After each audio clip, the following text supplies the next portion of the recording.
Вітаю, мои дорогие белорусы и белорусские, дорогие гости. Глядела я недавно Мелкаазёрова у Шрайбмана, дзе яны абмяркоўвалі такую тэму, што Беларусь сёння нікому не цікавая. І, канешне, некая доля рацыі ў гэтым ёсць, бо, вы ведаеце, у свеце адбываецца вельмі шмат розных падзей. І як бы нам таго не хацелася, свет не можа быць сфокусаваны толькі на Беларусі. Але сваёй працай, сваімі актыўнасцямі, сваёй энергіяй мы павінны вяртаць Беларусь у павестку.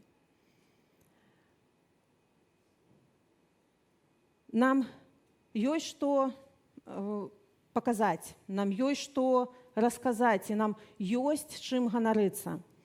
І мы самі павінны заўважаць, што мы робім пазітыўнага. Паверце, пакуль Беларусь не будзе цікавая іншым, пакуль мы самі сабе не будзем цікавымі.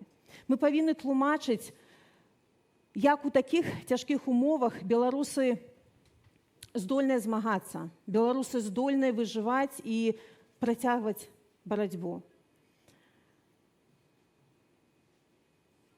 Нягледзячы на спробы рэжыму нас раз'яднаць і разбурыць наша адзінства, мы працуем разам, мы застаемся адзінымі.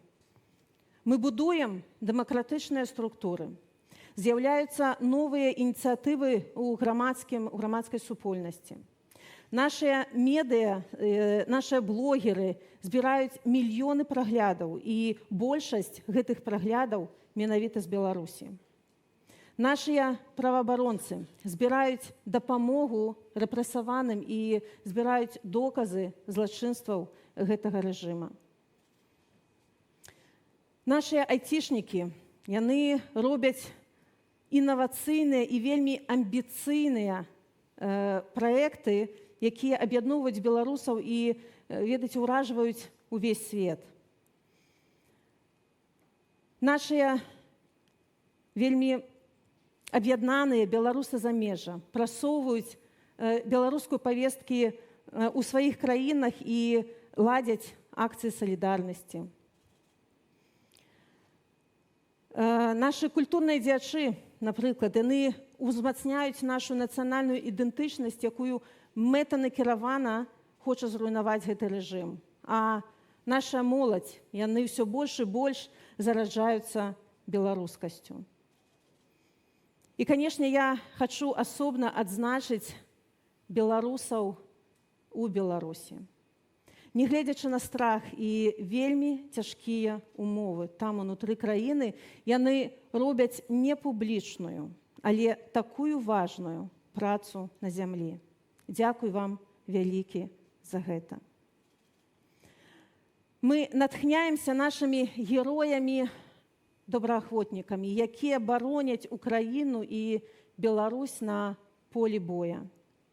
І мы усёй нацыяй смуткуем па загінулых. Як, напрыклад, Марыя Зайцева, якая 9 дзён таму ахвяравала сваім жыццём дзеля будучыні Беларусі.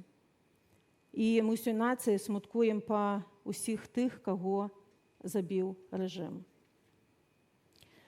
Нашыя палітвязні, я хачу вам нагадаць, што гэтая наша з вамі адказнасць, каб вызваліць нашых людзей з турмаў.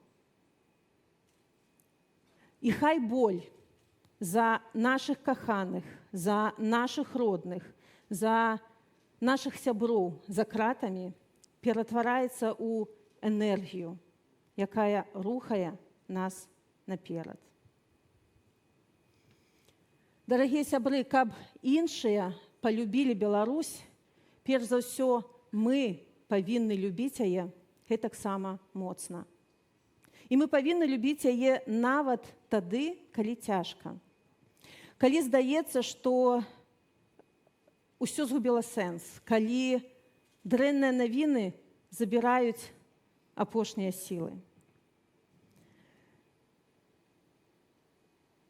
І ведаеце, вось той шлях, які мы зараз праходзім, мы ж яго праходзім упершыню і не заўжды разумееш, што спрацуе, а што не спрацуе. Але трэба спрабаваць, трэба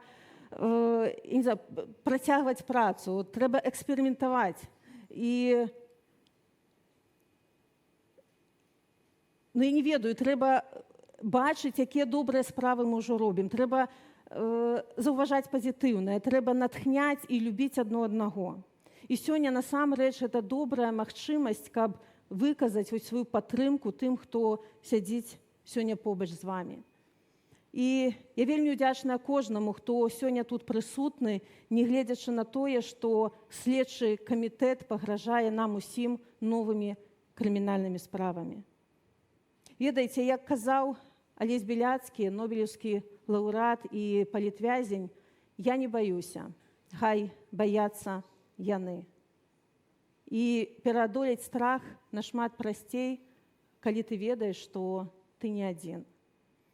І нас шмат, мы ўсе розныя, але я ўпэўнена, што ў нашай разнастайнасці і ёсць наша сіла. І ад нашай актыўнасці, наша актыўнасць сёння, яна фармуе вось гэты імідж новай Беларусі. І толькі ад нашай актыўнасці залежыць, ці будуць успрымаць Беларусь як безнадзейную справу, ці як нацыю, якая бароніць сваю будучыню.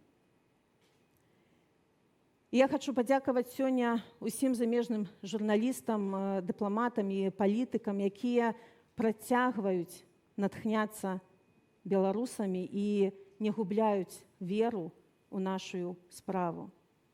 І я дзякую кожнай беларусцы і кожнаму беларусу, якія не даюць гэтай веры згаснуць. Дзякуй вялікі. Жыве Беларусь!